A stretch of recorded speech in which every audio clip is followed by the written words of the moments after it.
ঠাকুর তখন দক্ষিণেশ্বরে, রাখাল টাখাল এরা সব তখন ছোট। একদিন রাখালের বড় খিদে পেয়েছে।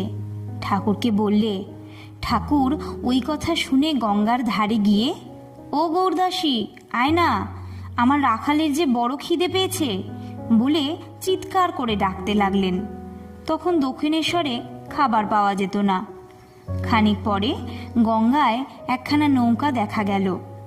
নৌকাখানা ঘাটে লাগতেই তার মধ্য হতে বলরামবাবু, গৌরদাসী প্রভৃতি নামলো এক গামলা রসগোল্লা নিয়ে।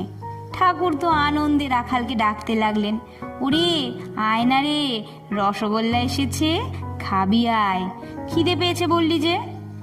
রাখাল তখন রাগ করে বলতে লাগলো, আপনি অমন করে সকলের সামনে খিদে পেয়েছে বললেন কেন? তিনি বললেন, তাতে কি রে, খিদে পেয়েছে, খাবি।